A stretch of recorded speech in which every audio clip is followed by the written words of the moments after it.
चिंतामणि सम दुर्लभ नर भव, नहीं इसमें फंस जाने को। यह भव हमें सुप्रेरित करता, निजानंद रस पाने को।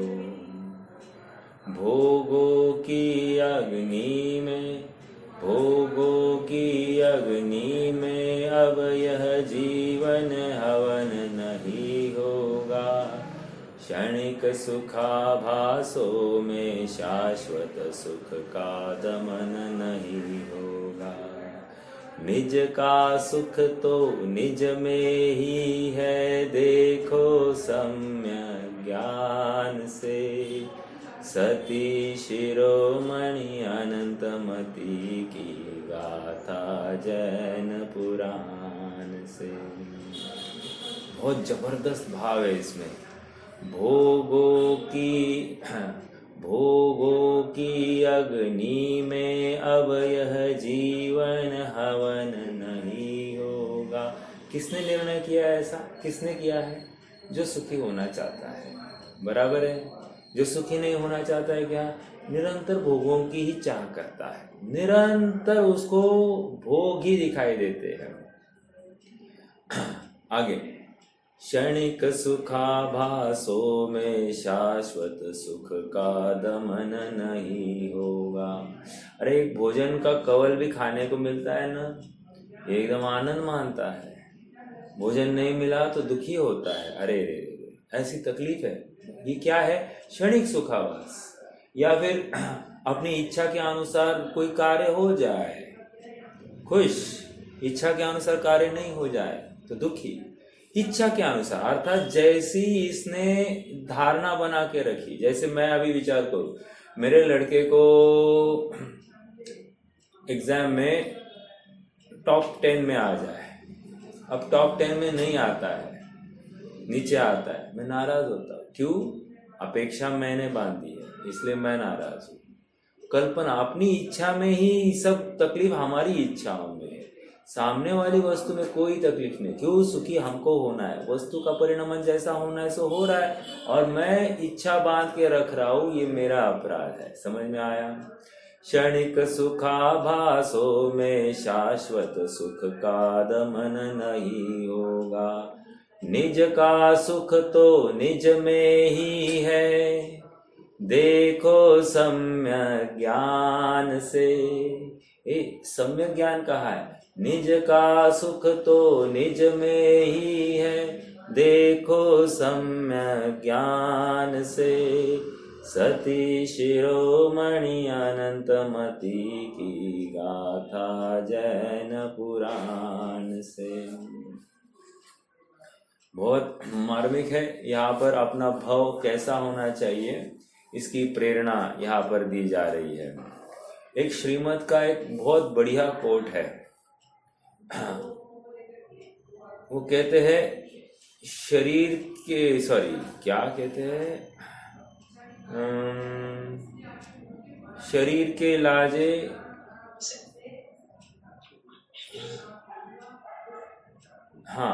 मर जाऊं मांगो नहीं इस तन के काज। क्या कहा? मर जाऊं मांगो नहीं इस तन के काज, आत्म के लिए कबहू राखो नहीं लाज। समझ में आ रहा है? अर्थात आत्मज्ञान करने के लिए कोई हमको शिक्षा दे रहा है, उद्बोधन कर रहा है धर्म मार्ग का, सुखी होने के मार्ग का। मैं उसके लिए बिल्कुल, कोई भी हो, छोटा भी हो, मुझे लाज नहीं आए। एक, या फिर कैसे मांगू, कैसे पूछूं उनको सुखी होने का उपाय, इसके लिए भी लाज नहीं। लेकिन शरीर के लिए मांगना है बहुत, मर जाओ लेकिन शरीर के लिए कुछ मांगो नहीं। मर जाओ मांगो नहीं इस तन के काज। तन के लिए मैं इतना भी नहीं कर सकता। एक निर्ग्रंथ भावना है। मैं आपको थोड़ा सा घुमा रहा हूँ। क्यों घुमा रहा हूँ? प्रयोजन अपनी गाथा ही है। 226 नंबर की गाथा।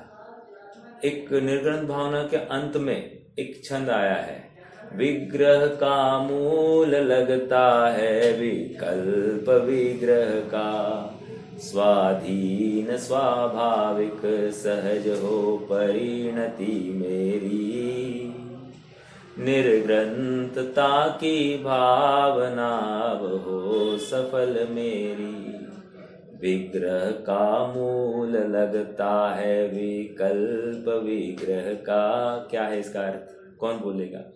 विग्रह का मूल लगता है विकल्प विग्रह का। पहला विग्रह का मूल, ये पहला पॉइंट है। तो इस विकल्प विग्रह का अर्थ क्या और विकल्प विग्रह का अर्थ क्या, कौन बताएगा? आपने किसी ने तो जवाब दिया है पहले, फिर से दोबारा रिवीजन।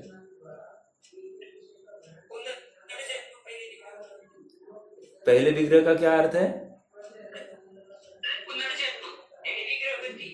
विग्रह गति। नहीं नहीं नहीं, ये नहीं है। विग्रह का मूल लगता है, विग्रह के अनेक अर्थ बनते, वैसे विग्रह गति जो है वो तो बैठता है, मतलब हाँ, वो अर्थ है, लेकिन इस पर्टिकुलर सेंटेंस में नहीं बैठेगा।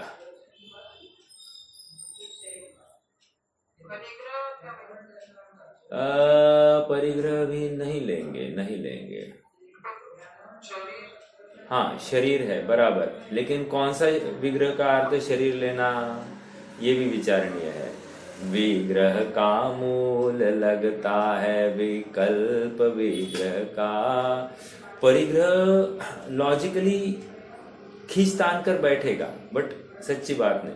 देखो, विग्रह का, पहले विग्रह का अर्थ, मुझे जो संक्लेश हो रहे, संताप होता है, आकुलता होती है, आहार संज्ञा, भय संज्ञा, मैथुन संज्ञा, परिग्रह संज्ञा जो हो रही है, अर्थात उसमें जो काशायिक भाव पाए जा रहे, टॉक्सिक इमोशंस पाए जा रहे, तो टॉक्सिक इमोशंस को यहाँ पर या फिर काशायिक भाव को विग्रह कहा जा रहा है। समझ में आ रहा है? और ये विग्रह का मूल लगता है, अब ये कषाय क्यों हुई है? क्यों हुई है? विकल्प विग्रह का, अर्थात इस शरीर संबंधी विकल्प है, इसलिए ये कषाय हो रही है। अब विचार करो उल्टा, मुनिराज कैसे है? शरीर का ही विकल्प नहीं है, तो फिर क्या है? उनको विग्रह नहीं, अर्थात कषाय नहीं है। कल आया ना, युक्त आहार विहारेण तदपि कषाय रहित, अर्थात आहार विहार से युक्त है और फिर भी कषाय से रहित है। क्यों? क्योंकि शरीर में अपनत्व बुद्धि नहीं है, शरीर संबंधी विकल्प ही नहीं पड़ा है। समझ में आ रहा है क्या? ये महत्वपूर्ण बात देखिए। क्या प्रश्न है का सर?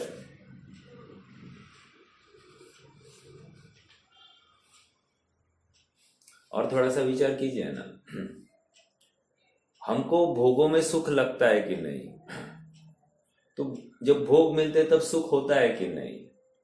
इसका मतलब क्या है मालूम है क्या? मान लो एक नवीन घर, मैं एक नया घर ढूंढ रहा हूं और मुझे मेरे इच्छा के अनुसार घर मिल जाए, तो क्या हो गया मालूम है? जब तक ये घर मिलता नहीं है, मुझे उस घर की प्राप्ति में जो तड़पन है उसमें तपना पड़ेगा। 18वां श्लोक क्या है इष्टोपदेश का? संतता पायस, मतलब इच्छा की उत्पत्ति होने से सतत ताप होता है, संतता पायस।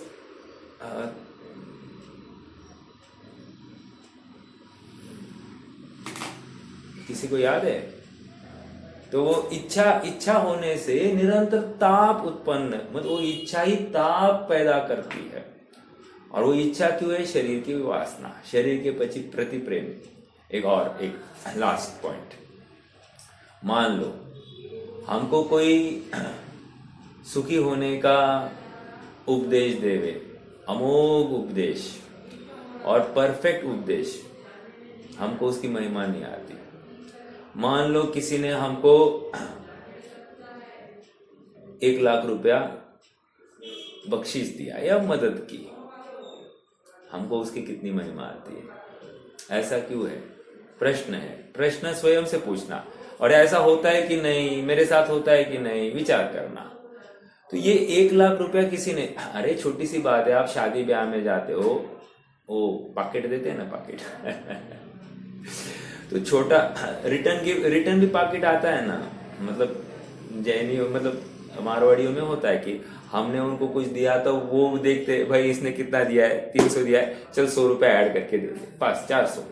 ऐसा होता है ना, मतलब बढ़ोतर देते हैं। अब बढ़ोतर नहीं दिया, घट कर दिया या उतना ही दिया, तो भी बहुत ताप होता है। इसका मतलब क्या? हमने अपेक्षा रखी थी कि नहीं ये इससे ज्यादा देना चाहिए, बिल्कुल रखी थी, इसलिए हमको दुख हो गया। कल परसों श्रेयांश ने मुझे जस्ट पूछा, पापा अपने को कोई फोन नहीं करता है, किस बात का? अच्छी बात है, अपने को किसी बात के लिए, इंफॉर्मेशन के लिए भी कोई फोन नहीं करता, ये अच्छी बात है या बुरी बात है? और मैंने ही कह रखा है, सबको बोल रखा है, भाई आप आपके आरंभ समारंभ में हमको फोन नहीं करेंगे तो हमको कोई दुख नहीं है। नहीं, लेकिन फिर भी एक कर्टेसी कॉल, तो कर्टेसी कॉल की भी क्या जरूरत है? मतलब कहीं ना कहीं अभिप्राय में हमको ये अपेक्षित है ना कि एटलीस्ट हमको इन्फॉर्म तो करे। हम भले हमको जाना नहीं, लेकिन इन्फॉर्मेशन भी क्यों चाहिए? नहीं चाहिए।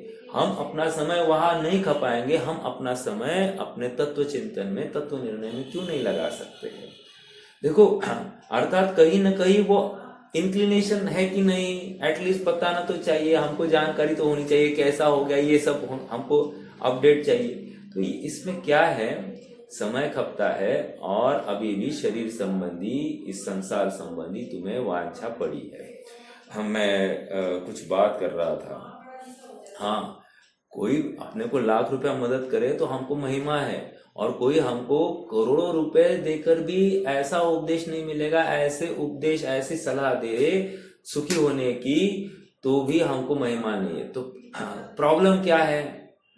प्रॉब्लम ये आत्मार्थी नहीं है, ये धनार्थी है, विषयार्थी है, भोगार्थी है, इसीलिए इसको महिमा नहीं आ रही है। मैं आपको बताऊं, मेरी सिस्टर है ना, उसके पास में काफी बच्चे जो भटकते हैं, और फिर जाकर सिस्टर के पास उनका कोई इंस्टीट्यूट है, तो उनके पास में कोई कोर्स करते, और कोर्स करते ही बच्चों को जॉब भी लग जाती है। तो माता पिता बहुत ऋण व्यक्त करते हैं, बहुत, मतलब उनको भगवान का स्तर दे देते हैं। महिमा धन की है तो धनार्थी लोगों को अपने योग्य कार्य होने में जो सहायक बना, उसकी भी महिमा आ जाती है। अब हम उनको कहे नहीं, भेद विज्ञान करो, तत्व निर्णय करो, सुखी होना तो आत्मा में है, ये रुपया पैसे से काम नहीं होगा, हाँ अनादिकाल से यही करता आया है, अब अलग कुछ करने की बात है, तो उसको महिमा आएगी, बाबा तुम्हारा तत्व ज्ञान तुम्हारे पास, हमको मत बताओ। बोलते हैं कि नहीं, ऐसा क्यों हो रहा है? ऐसा इसलिए हो रहा है कि इसको अभी भी अर्थार्थ बुद्धि है, अर्थार्जन के हिसाब से स्वयं को सुखी मानता है, अर्थार्जन कम हो तो स्वयं को दुखी मानता है। समझ में आ रहा है क्या? और इसीलिए ये जीव संसार में ही भटकता है, वो संसार से बाहर, संसार की परिधि के बाहर नहीं निकल सकता। क्योंकि हम कहते हैं ना, कोई मर गया तो उनको उनके नाम से पितरों को भोजन खिलाया जाता है, तो वो भटके नहीं, वो आत्मा है। लेकिन ये स्वयं भटक रहा है और दूसरों के माथे सब फोड़ रहा है, तो ऐसा नहीं है। स्वयं अपने मिथ्यात्व के वश होकर बराबर विषयों की वांछा करते हैं, भोगों की वांछा करते हैं, भोगों में सुख मानते हैं, और तत्व ज्ञान, तत्व निर्णय में दुख मानते हैं। और इसीलिए यह जीव आत्मार्थी अर्थात सुखी नहीं बनता है। समझ में आ रहा है क्या? इतनी सी बात है। थोड़ा सा विचार करो। मैं अभी जस्ट ऐसे टहल रहा था, टहलते टहलते मुझे ये गाथा का चिंतन चल रहा था। तो विचार ऐसे ही आया कि मुनिराजों को हमको लगता है कि नहीं कि हम वी आर बेटर, मतलब हम अच्छी अवस्था में है, उनसे हम अच्छे हैं। जैसे बहुत ठंड के दिन होंगे, राइट, या बहुत पानी बरस रहा होगा, राइट, तो उस समय में हम घर में बैठे हैं या हम कंबल ओढ़ कर बैठे हैं, तो हमको एकदम गर्माहट महसूस हो रही है, और वो क्या कर रहे हैं, वहां पर तड़प रहे होंगे ना, ऐसा लगता है कि नहीं? तो ये लगना मतलब क्या, हम स्वयं को सुखी अनुभव कर रहे हैं विषयों में, भोगों में, और वहां पर वे आत्मा में लीन हो रहे हैं, शरीर बुद्धि टूट गई है, हम उनको दुखी मान रहे हैं, राइट? ऐसा हो रहा है कि नहीं? इसका मतलब क्या, मिथ्यात्व जिंदा है। समझ में आ रहा है क्या? मिथ्यात्व जब तक है तब तक ऐसा विपरीत सोच, विपरीत मान्यता बनी रहती है। भले ही फिर शास्त्र अभ्यास कर कर, स्वाध्याय कर कर, अनेक जनों के, विद्वानों के मुख से सुन सुनकर बोलने तो लगता है कि मुनिराज सुखी है, भगवान सुखी है, बोलता तो है, लेकिन मानता नहीं ना। और हमारा सारा खेल मान्यता के ऊपर है। इसने मान्यता ही बदली नहीं, बाकी सब तोते जैसा रटते जाता है, तो इससे कुछ भी लाभ नहीं होता है। मानो कि मैं दुखी हूं, पहले शर्त यही है कि मानो तुम दुखी हो। मैं अभी डॉक्टर के पास गया था किसी कारणवश, तो डॉक्टर ने मुझे एक ही बोला, देखो भाई, हम आपको जो जो करना है सो आप जानो, लेकिन एक बात बोलूं, ये और थोड़े दिन चलेगा। मेरे साथ बात नहीं कर रहे थे, हमारे भाई से, मतलब दिनेश भैया से बात कर रहे थे। ये और थोड़े दिन भी बढ़ गया ना, ये मर भी सकता है। तो आप विचार करना, आप जो करना है सो आप विचार करना। इतना बोल दिया उन्होंने।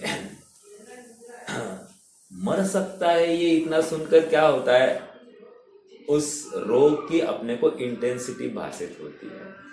तब तक क्या है, नहीं चल रहा है ना, होंगे ना ठीक, कर्म का उदय आ रहा है। ये मैं एक स्थूल बात कर रहा हूँ, मतलब क्या करना नहीं करना उसकी बात नहीं कर रहा हूँ। डॉक्टर इतना ही कहे तू मरेगा, इस ऐसे उपचार नहीं करेगा, तो हम फटाफट जगते हैं कि नहीं जगते हैं? फिर हम तत्पर होते हैं कि नहीं? अब सब काम छोड़कर हम उस रोग के निदान के लिए लगते हैं कि नहीं? इसका मतलब उस बीमारी को हम क्या मान रहे हैं, बीमारी दुख रूप मान रहे हैं, और निरोग अवस्था क्या मान रहे हैं, सुख रूप मान रहे हैं। वैसे ही ये शरीर, ये आहार में युक्त होना, घूमने फिरने में युक्त होना, विकल्प करना, ये बीमारी है। समझ में आ रहा? ये जानने की इच्छा, ये जानने की इच्छा, ये भोगो, ये भोगो, ये चाहिए, ये चाहिए, ये जो है ना, ये बीमारी है। और कुछ नहीं चाहिए, ये निरोग अवस्था है, मेरा स्वाभाविक भाव है। अब अनादिकाल से इस जीव ने क्या किया है, चाहिए चाहिए में वो सुख की कल्पना कर बैठा है, अर्थात ये प्राप्त होने से मैं सुखी हो जाऊंगा, अर्थात निरोग अवस्था को प्राप्त होऊंगा, ऐसा इसको उपाय भाषित हो रहा है, जो कि गलत है, मिथ्या है। अब जब तक इसकी ये भ्रांति टूटती नहीं है, तब तक ये सुखी नहीं हो सकता, सत्यार्थ सुखी नहीं हो सकता। समझ में आ रहा है क्या? विचारणीय है, मतलब छोटे छोटी बातें हैं, अपने जीवन में परिवर्तन लाना जरूरी है। एक शब्द हमारी सोच को एक नवीन दिशा दे, ये बहुत जरूरी है। हर शब्द बहुत कार्यकारी, आचार्य का कोई भी शब्द नापा तोला होता है, और इसको हम दोनों हाथ से झेले। हमारी पात्रता ऐसी हो कि हम वे बोले और हम उसको झेले। समझ में आ रहा है क्या? नहीं तो कैच ड्रॉप हो जाएगा तो मैच हार जाओगे। समझ में आ रहा है क्या? लोग कहते हैं ना मैचेस में, कैचेस विन मैचेस, अर्थात तुम्हें जो तुम्हारे हाथ में जो लड्डू आया है उसको तू लपक लो।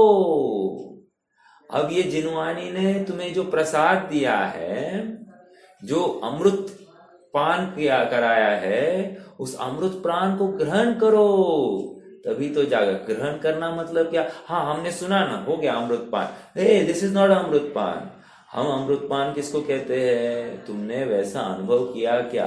अगर तुम में कोई गलती है, तुमने उसको रेक्टिफाई किया क्या? नहीं किया तो तुमने अमृतपान नहीं किया। समझ में आ रहा है क्या? ये सब विचारणीय बिंदु। चलिए अब अपन थोड़ा सा आगे बढ़ते हैं, गाथा का पाठ करेंगे।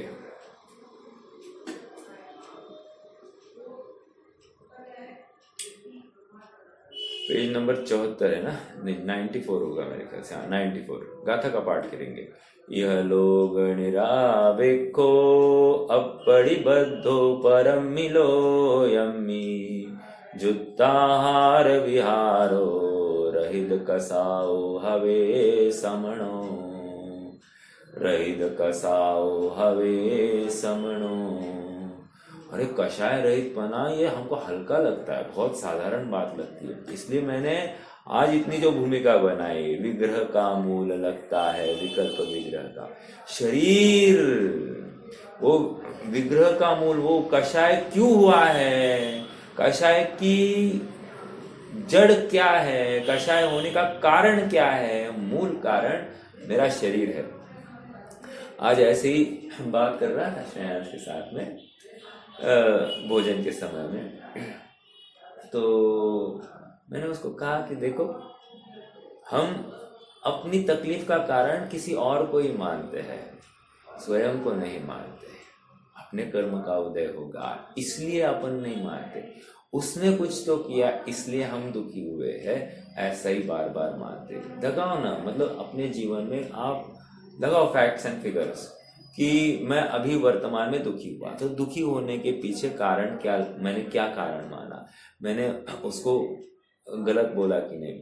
कल परसों एक फोन आया मुझे और उन्होंने कहा कि किसी समारंभ की बात कर रहे थे कि देखो ना भैया, हमको एक बुलावा आया है, लेकिन जिनका मूल शादी का प्रोग्राम है उन्होंने फोन नहीं किया है, लेकिन उनके भाई ने माहेरा मतलब क्या, अपने मामा पक्ष के लोगों को शादी में मतलब माहेरा के लिए आमंत्रण दिया है, शादी के लिए आमंत्रण नहीं दिया है। और सहज चर्चा चली तो चर्चा में ये निकला कि यार वो बहुत संकुचित मन के है, इतने ज्वेलर है लेकिन खर्चा करना नहीं चाहते हैं। क्या मतलब है बुलाने की, प्रयोजन क्या है? फिर इससे अच्छा नहीं बुलाना चाहिए। यह हमारी चर्चा का आउटलाइन था। तो विचार आता है कि हमको वो व्यक्ति बुरा क्यों लगा? प्रश्न, वो व्यक्ति बुरा क्यों लगा? कहीं ना कहीं कषाय अपने में पड़ी है, ये उसी का परिचायक है ना, कि उसकी वो विधि हमको सुहाई नहीं। अब ये अच्छी है गलत है ये नहीं, हमको गलत क्यों लगी, बस इतनी सी बात है। हमको गलत लगी क्योंकि हमने मान्यता रखी इसके पास पैसे है तो इसने बड़ा काम करना ही चाहिए, है कि नहीं? तो ये हमारी तकलीफ है, उसकी तकलीफ नहीं है। उसने उसके लिए जो अनुकूल और योग्य लगा उसने वो किया। अब हमको जो अनुकूल और योग्य लगता है वो हमको करना चाहिए। क्या करना चाहिए? तत्व चिंतन।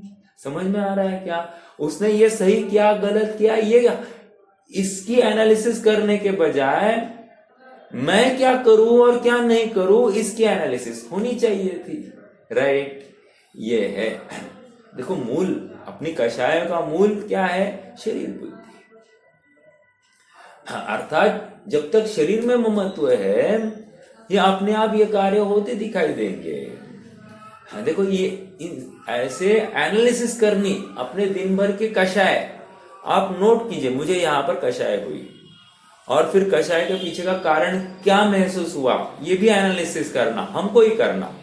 और फिर कषाय के पीछे का कारण कौन, तो आप पाओगे एट द एंड मूल में ये शरीर है ना, शरीर में जो ममत्व है, इसकी वजह से ये कषाय खड़ी हुई है। आप कहीं से घूम कर आओगे, आपको यही गिरना है। यही गिरना है, मतलब इस शरीर के पीछे ही ये सब भाग दौड़ चल रही है। और लोग में कहते हैं साहब पापी पेट का सवाल है ना। हाँ, किसी का पेट बहुत बढ़ गया, what is this prosperity sir, prosperity वही बोलता है प्रॉपर पापी पेट का सवाल। मतलब पेट बढ़ना, मोटापा होना, ये उसको मतलब अपन कुछ अधिक कर गए हैं, अपना संपन्न हुए हैं, ऐसा किसी को लगता है। तो हर किसी की सोच गलत है, हो सकती है, लेकिन उसकी सोच गलत है, इसलिए हमारी सोच गलत हो, ये कहाँ से लाया? हमको तत्व ज्ञान मिला है ना, तो उस तत्व ज्ञान का उपयोग हमको करना चाहिए। ये कहाँ से लाया? ये अमृत वचन हमने सुने हैं ना, उस अमृत का पान करना मतलब क्या, ये एनालिसिस करना, ये मैं समझा रहा हूं। ठीक है, आइए अनादिकाल से अनादि निधन, हम अमृत चंद्र स्वामी के टीका पढ़ रहे हैं। अनादि निधन एक रूप शुद्धात्म तत्व में परिणत होने से मुनिराज समस्त कर्म पुद्गलों के विपाक से अत्यंत भिन्न स्वभाव के द्वारा कषाय रहित होने से। लगाओ यहां पर क्या कह रहे हैं? अनादि निधन एक रूप शुद्धात्म तत्व में परिणत। क्यों शुद्धात्म तत्व में परिणत है? अनादि निधन। अनादि निधन मतलब आप प्रवचन सार की एक हाथ गाथा का भाव यहां पर लगा सकते हैं क्या? अनादि निधन कहकर क्या कहना चाहते हैं? बहुत सारी गाथा यहां पर लग सकती है। अनादि निधन कहकर क्या कहना चाहते हैं? फिर से अनादि निधन एक रूप शुद्धात्म तत्व में परिणत। एक रूप, अनादि निधन एक रूप। लगाओ जरा जोर लगाओ। आचार्य देव के बोध को आप पकड़ने की कोशिश करो। ये टीका मतलब साधारण नहीं है, इसमें बहुत दम। जितना आप एक एक शब्द का एनालिसिस करोगे आपको वो उतना आनंद देता जाएगा, उतनी एनालिसिस आपको लाभ करेगी। हमने बहुत पढ़ लिया और कुछ भी नहीं समझा, और हमने एक शब्द पढ़ा और हमने उसके ऊपर बहुत एनालिसिस की और हमको बहुत कुछ सार समझ में आ गया। तो लाभ किस में होना है? बहुत पढ़ने में नहीं, जो प्रयोजन परक है उसमें से कुछ न कुछ अपनी हित की बात निकालने में है। तो अनादि निधन एक रूप शुद्धात्म तत्व, अनादि निधन कहकर ये स्वरूप अस्तित्व में लिया जा सकता है क्या? स्वरूप अस्तित्व मतलब क्या? दो अस्तित्व है कि नहीं? एक स्वरूप अस्तित्व है और दूसरा क्या है?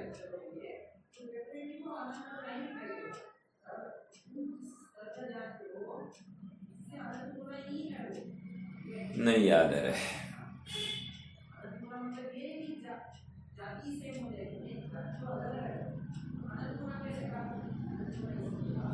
अरे जो सब में कॉमन है उसको कहा जाता है स्वरूप अस्तित्व, राइट?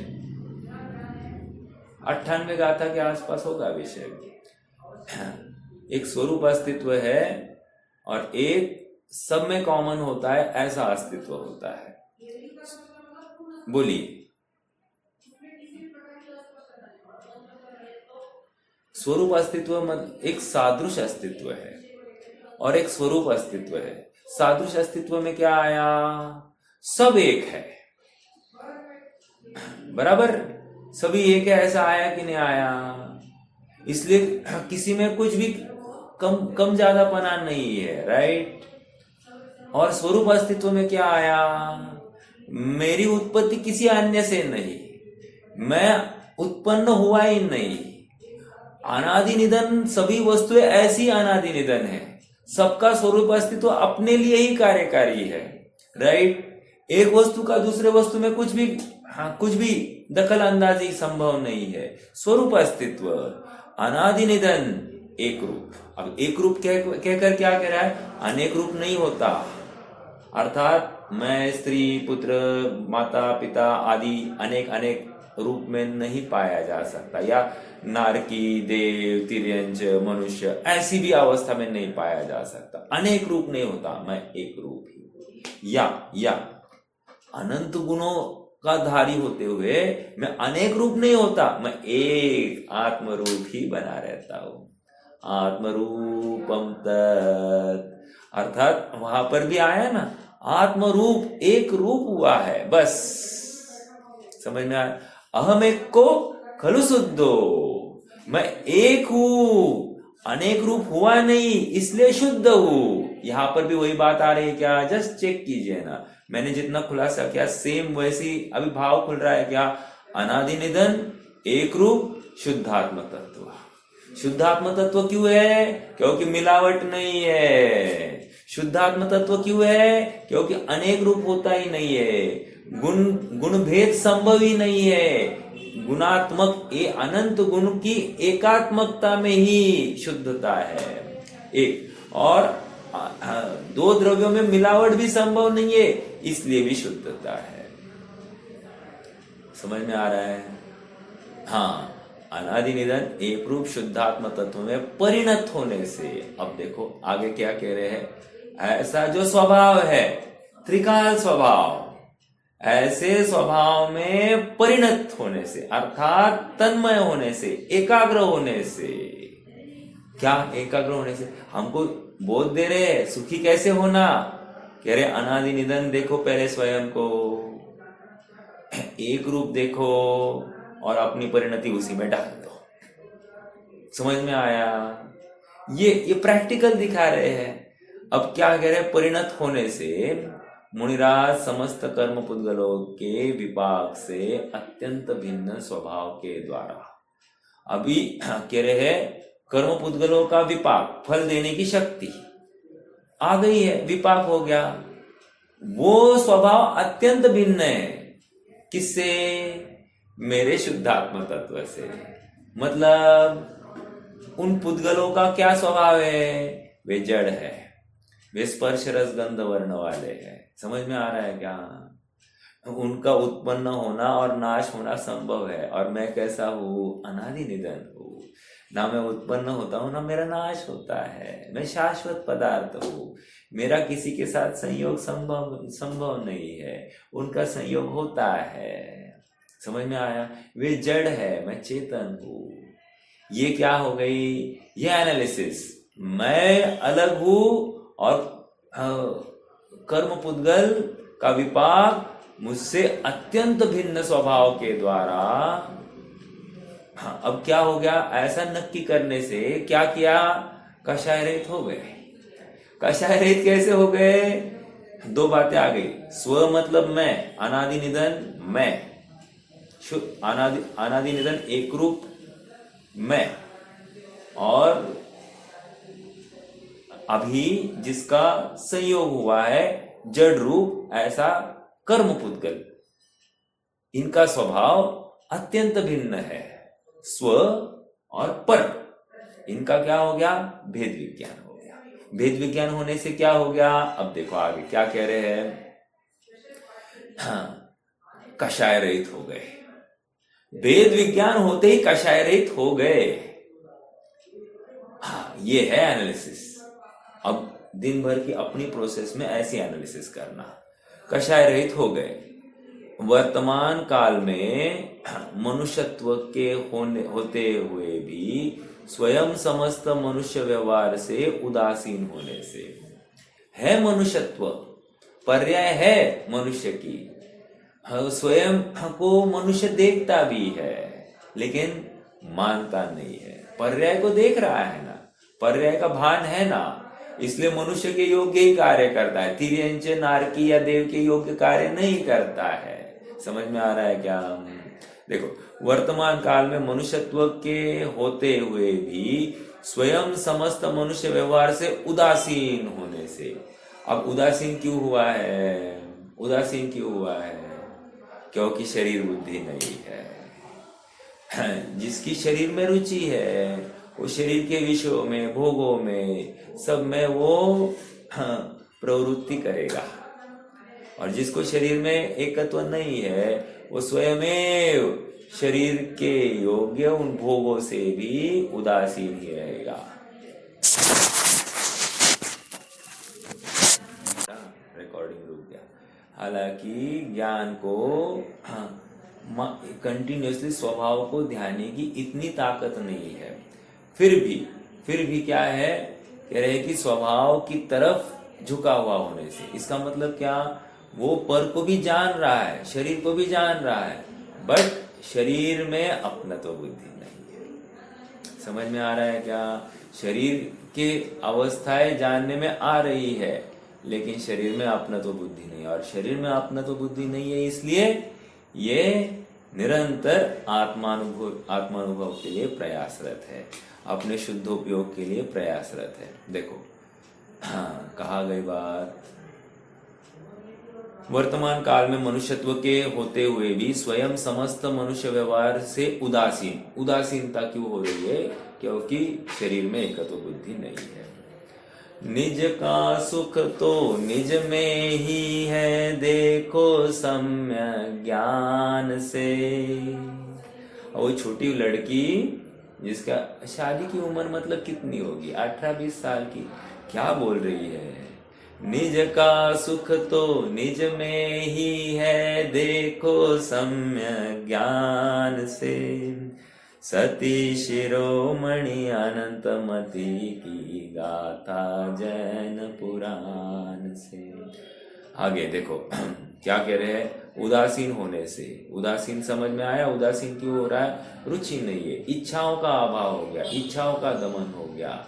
हाँ, और स्टार्टिंग में मैंने कहा था, जितनी जितनी इच्छा किसी वस्तु की प्राप्ति की, उतनी भोगों में तड़पना पड़ता ही पड़ता है। समझ में आ रहा है? मैं 1 मिनट, जस्ट होल्ड कीजिए। वाह,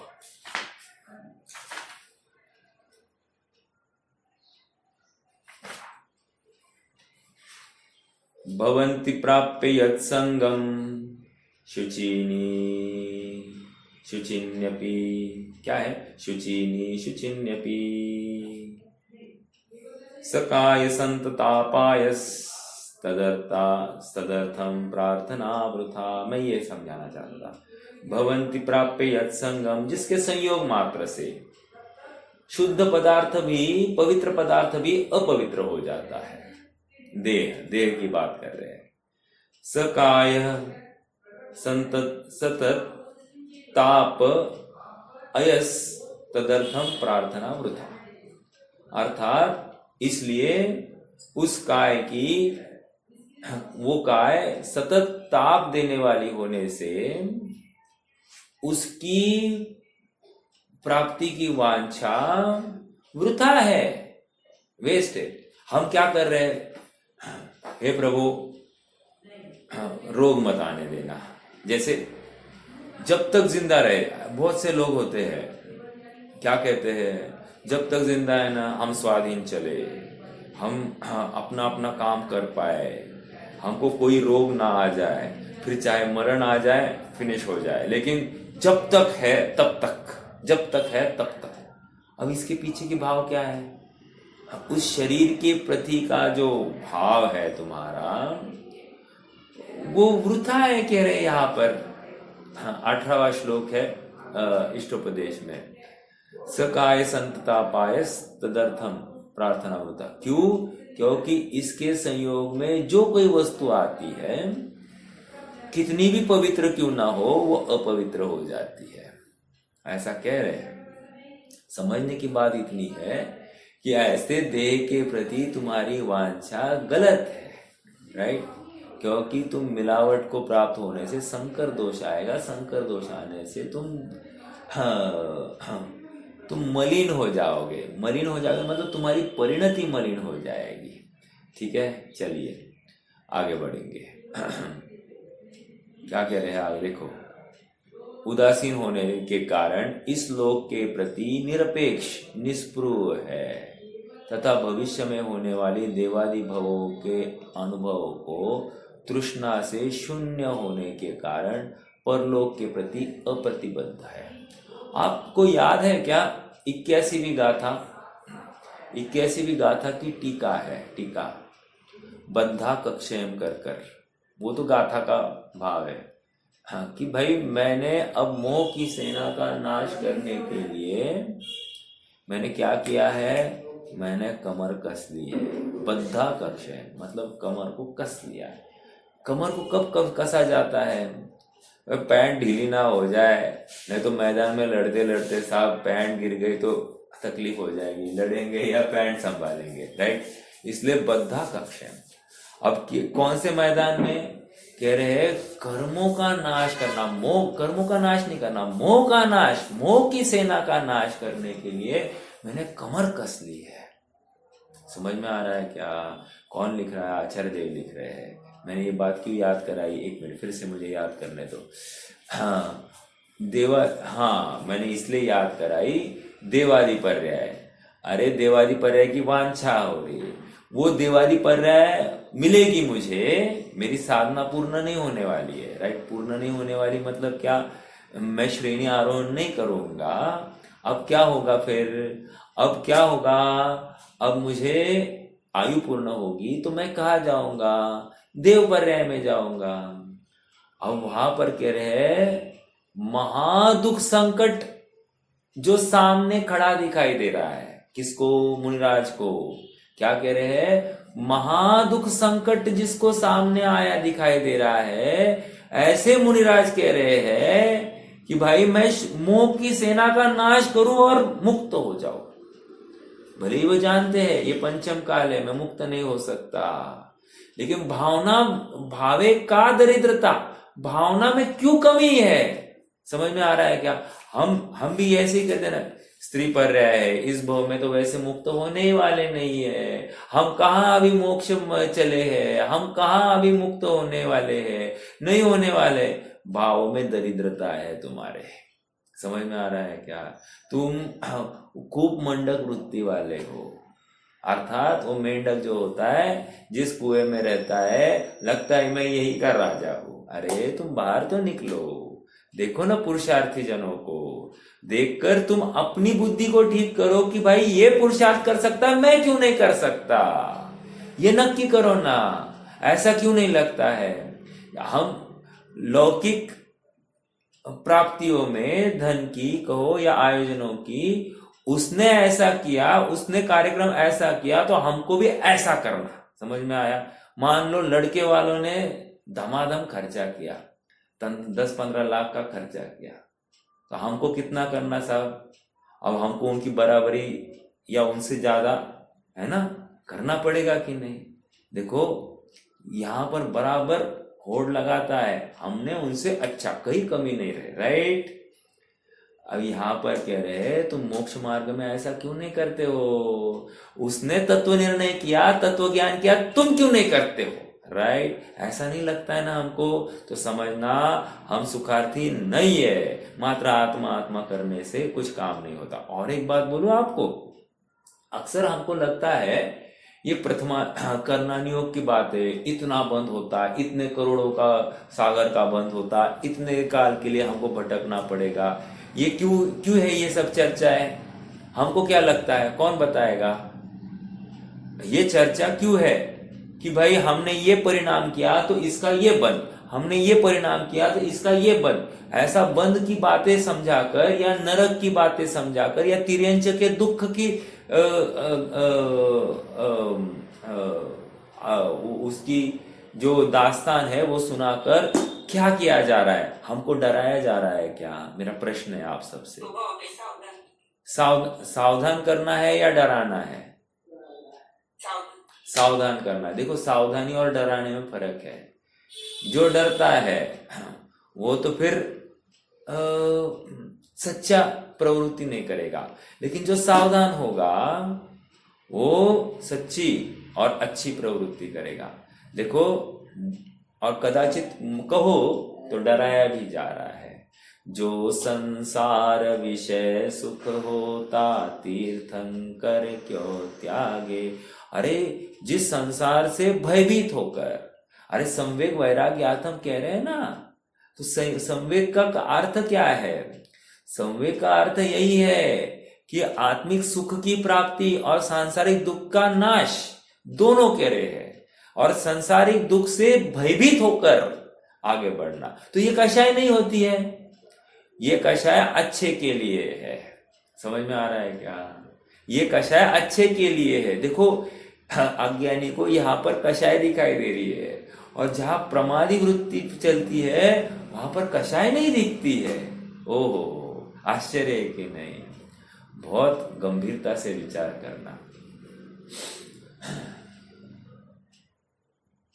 देखो मैं ये कहाँ से लाई थी बात कि हमको ये बंद हो रहा है, हम दुखी है, ये समझाना पड़ रहा है। अर्थात हमको भयभीत नहीं किया जा रहा है, और कहो तो भयभीत भी किया जा रहा है, लेकिन तुम सुधर जाओ। इसलिए जेल जाकर तुम्हें क्या पापड़ बेलने पड़ेंगे, ये तुमको सीन दिखाया गया तो तुम्हें भयभीत किया क्या?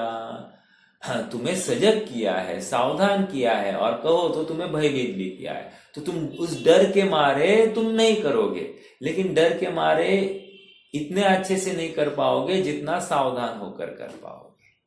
समझ में आ रहा है? लेकिन जो मानता ही नहीं है तो उसको डर दिखाना पड़ता है। साम दाम दंड भेद, हाँ, वो दंड दिखाकर तुम्हें सजग करना है। ओके, आइए।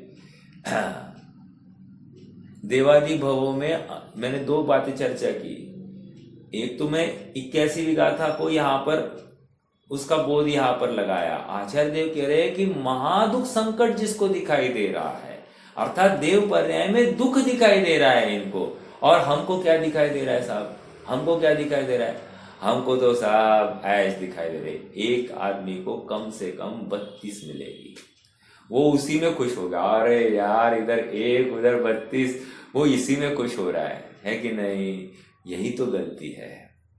हाँ, तुझे गाजर दिखाया जा रहा है फिर से भटकाने के लिए, और जो गाजर दिखाने पर भी उससे लालायित नहीं होता है, वही जीव आगे बढ़ने के लिए समर्थ है। देखो और एक बात है, क्या तकलीफ होगी? देव पर्याय को दुख रूप क्यों मानते होंगे? और एक कारण मैंने ये तो बोल दिया कि भाई उनको विषय भोग की वांछा नहीं, और वहां सब विषय ही मिलने वाले हैं। और क्या है बोलिए? एक इम्पोर्टेंट, वो भी विनाशी है। ठीक है, ठीक है, ओके। और कुछ? मानसिक ज्यादा है ना, मानव। अच्छा, मानसिक व्यवस्था है, अनुकूलता है, तो फिर क्या? अनुकूलता नहीं भैया, मानव मन ऐसा ज्यादा है ना। अच्छा, मान, यस, दूसरे के ऐश्वर्य को देखकर इनको थोड़ा सा खेद होता है। ठीक है, ठीक है, ओके। आकुलता है, ठीक है, उसको लेकर आकुलता है। लेकिन एक पॉइंट इंपॉर्टेंट यहाँ पर ये है, यहाँ पर कौन? हाँ, यस, यहाँ पर 6वें 7वें गुणस्थान में बैठे हैं। वहां पर कौन सा गुणस्थान होगा? देव पर्याय में जाएंगे तो चौथा। अब प्रश्न ये है, चौथा वाला सुखी या 6वें 7वें वाला सुखी? तो महादुख संकट कहने के पीछे का कारण ये है कि वो देख रहा है चौथे गुणस्थान वाला दुखी है और मैं यहां पर सुखी हूं। ओ, आश्चर्य है कि नहीं? इसलिए वो दुख संकट देख रहे हैं। ये भव अर्थात शरीर की प्राप्ति नहीं चाहिए अपने को। हाँ, बीमारी किसको चाहिए? हाँ बोलिए रोहित भैया, बोलिए, प्रश्न है क्या?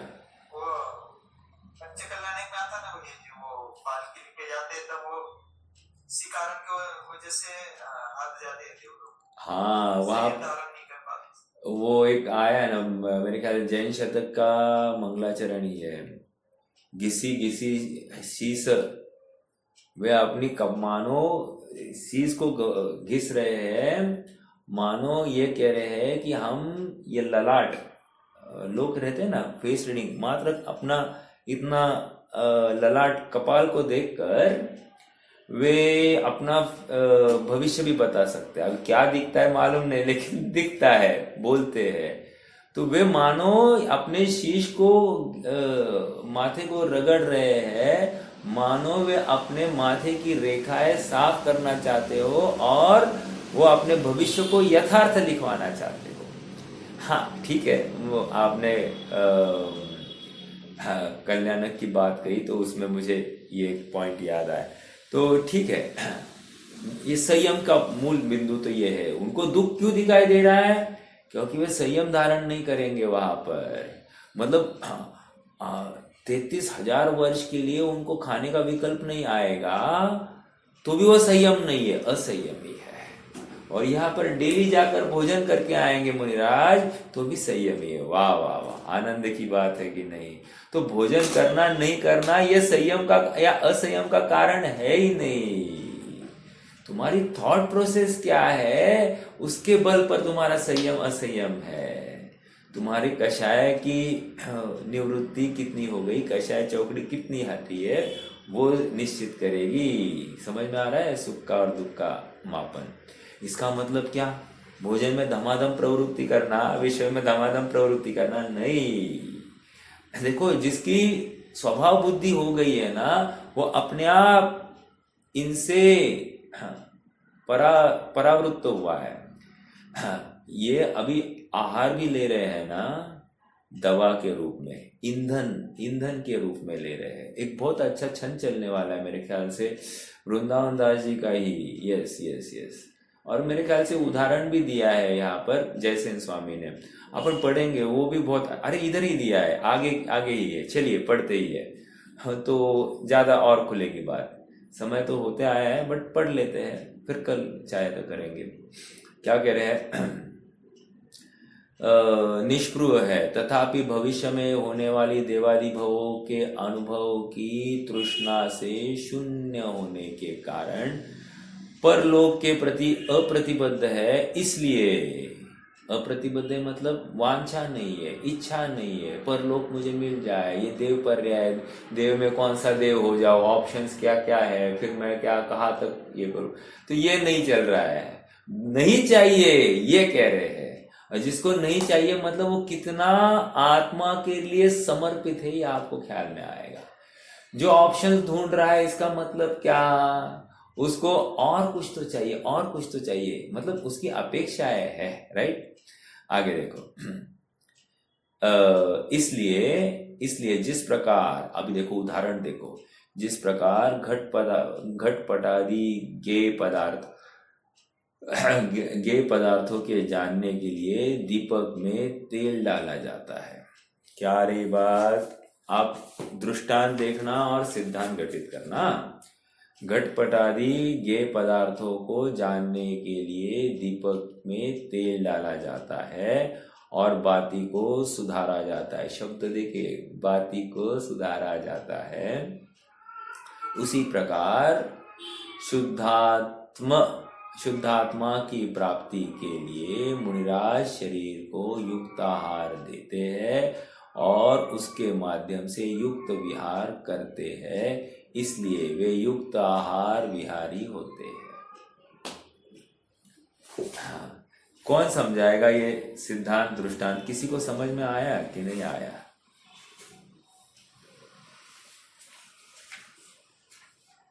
बोलिए।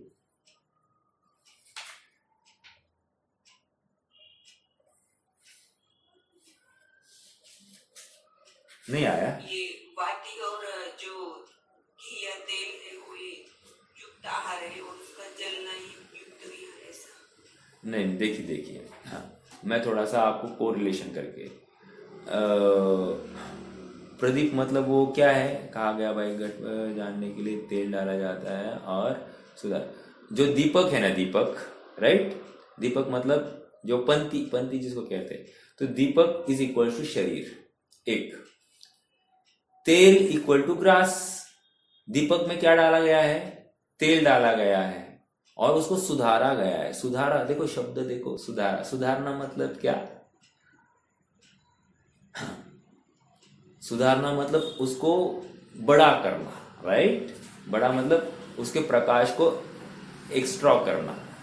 तेल डालेंगे तो अपने आप ज्यादा जलेगा, राइट? ऐसा, इसलिए तो तेल डाला जा रहा है। तेल इक्वल टू भोजन, आहार, ठीक है? और घटपट आदि पदार्थ को देखना, दीपक से घटपट आदि पदार्थ दिखे, तो यहां पर क्या कहा निज परमात्म पदार्थों को देखना। समझ में आया? हाँ, तो उसके यहाँ तो लिखा है उसके माध्यम से युक्त विहार करते हैं, इसलिए युक्त आहार विहारी है। मतलब आहार करते हैं तो स्वयं में विहार भी हो जाता है। अभी विहार का अर्थ क्या होगा? दो अर्थ ले सकते हैं अपन।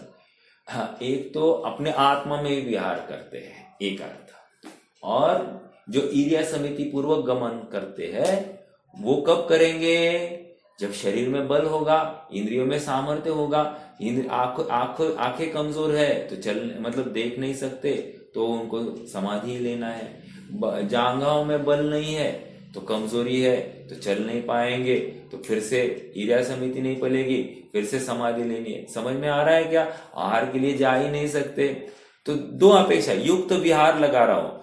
आहार युक्त क्यों हो रहे हैं, अर्थात तेल क्यों डाला है? एक तो शुद्धात्मा को देखने के लिए, एक निश्चय कथन, व्यवहार कथन, ये 28 मूल गुण का यथार्थ पालन करने के लिए युक्त विहार। जो विहार हो रहा है वो उसी के बल पर हो रहा है। समझ में आ रहा है? अब फिर से पढ़ेंगे अपन, समय तो हो गया है, 1 मिनट में फिर से पढ़ते हैं। जिस प्रकार घटपटादि गेय पदार्थों को जानने के लिए, ये डायरेक्टली कंक्लूजन ही दे दिया। घटपटादि गेय पदार्थों को जानने के लिए क्या किया? दीपक में तेल डाला गया। उसी प्रकार दीपक मतलब शरीर में तेल डालना, तेल डालना मतलब भोजन ग्रहण करना, युक्त आहार, उसी डाला जाता है और बाती को सुधारा जाता है। उसी प्रकार शुद्धात्मा को प्राप्त करने के लिए, आया कंक्लूजन, शुद्धात्मा को प्राप्त करने के लिए, महत्वपूर्ण बात, ये प्राप्ति, ये मूल प्रयोजन है। ये अगर निकाल दोगे आप, अब भोजन तो वो भी करते हम भी करें, क्या फर्क है? नहीं साहब, आप शुद्धात्मा के लिए नहीं कर रहे हो, आप शरीर के लिए कर रहे हो और वे शुद्धात्मा के लिए कर रहे हो। दोनों की दृष्टियों में फर्क है। खाते हुए तो दोनों दिखाई दे रहे हैं, राइट, लेकिन दृष्टि में कितना फर्क है। शुद्धात्मा की प्राप्ति करने के लिए मुनिराज शरीर को युक्त आहार देते हैं और उसके माध्यम से युक्त विहार करते हैं, इसलिए वे युक्त विहारी है, युक्त आहार विहारी है। समझ में आया? या आप ना ऐसा एक छोटा सा एक चार्ट वहां पर लगा दीजिए ना, दीपक शरीर, तेल भोजन आहार, ठीक है, और घटपट आदि पदार्थों को देखना और यहाँ शुद्धात्मा को देखना। खत्म। आपको पूरा एक चार्ट में ये पूरा 5-6 लाइंस एक झटके में समझ में आ जाएगी। ओके, तो ये कर लीजिएगा। कोई प्रश्न है?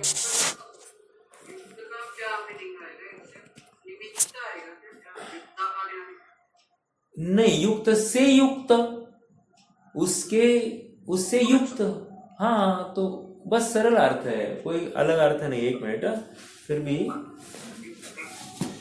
1 मिनट, मैं जस्ट शास्त्र में क्या आया है मैं वहां पर भी अर्थ देखकर आपको बता देता हूँ, लेकिन सरल, क्योंकि एक्सप्लेनेशन भी वही है ना, उसके अलावा तो कुछ नहीं आया है। 226 युक्ताहार विहारी। कौन युक्ताहार विहारी है? श्रमण युक्ताहार विहारी। हाँ, जो श्रमण किस प्रकार विशिष्ट वाले हैं? वे कषाय रहित स्वरूप की अनुभूति अवलंबन के बल से वे कषाय रहित हुए हैं। युक्त मतलब, अब युक्त अर्थात उचित आहार विहार लक्षण मुनिराज का स्वरूप बताते। एक ऊपर ब्रैकेट में दिया है, क्या कहा? अब युक्त अर्थात उचित, ब्रैकेट में उन्होंने उचित युक्त आहार कहा है। अब इसके पीछे सहित तो निकल ही रहा है, लेकिन अनाप शनाप कुछ भी युक्त ऐसा नहीं चलेगा। उचित आहार से युक्त ऐसा लगाया गया है, ठीक है। तो युक्त का अर्थ उचित आहार से के साथ ऐसा लगाया जा रहा है। ठीक है, और कोई प्रश्न है?